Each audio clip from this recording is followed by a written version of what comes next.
ও guys, আসসালামু আলাইকুম। আশা করি যে যেখানে আছেন ভালো আছেন, সুস্থ আছেন। আলহামদুলিল্লাহ আমিও ভালো আছি।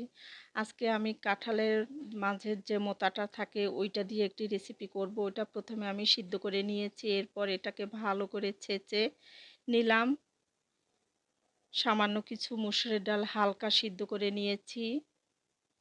এরপর আমি একটি মিক্সিং বলে এক এক করে সব নিব। এর সাথে আদা রসুন দিব, হলুদ মরিচের গুঁড়া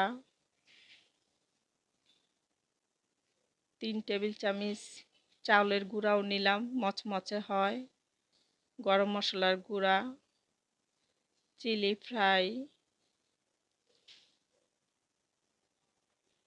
পেঁয়াজের বেরেস্তা করে নিয়েছি,